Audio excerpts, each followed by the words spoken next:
and welcome to The World Today. I am Adeshewa Josh. It's time to take you through major headlines around the world. Well, today is World Refugee Day, and the United Nations has released a rather alarming report. The United Nations Refugee Agency, that's the UNHCR, says the number of people forced to flee their homes because of war or persecution has exceeded 50 million in 2013. Now, this is the first time this is going to be so since World War II. The report claims that the overall figure of 51.2 million is 6 million higher than the year before. Antonio Guterres, head of the UNHCR, adds that the rise is a dramatic challenge for aid organizations.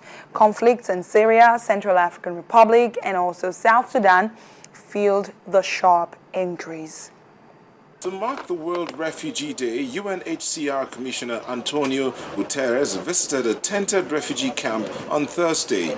His mission is to draw attention to and appeal for support with regards to Syrian refugees in Lebanon. An attitude of compassion and solidarity from the international community in relation to the Syrian refugees and to the countries hosting them is needed more than ever.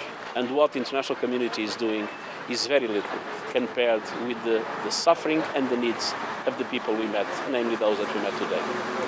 There are now over 1 million Syrian refugees displaced in Lebanon, making up a quarter of the population.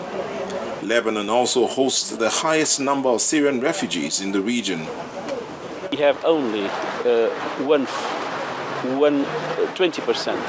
of the Syrian children in Lebanon in formal education, in formal schools where they can get a diploma, where they can then use it for to move ahead in their lives. So it's very little what we are doing. We need much more support of the international community to the Syrian refugees, but also much more support for a country like Lebanon or Jordan, countries that are facing an enormous challenge. At least 50,000 Syrian children work as child laborers in Lebanon, often as street vendors or on farms to support their families. Meanwhile, Syrian army helicopters killed at least 20 people this week, mostly women and children, in the first attack on a refugee camp in southern Syria.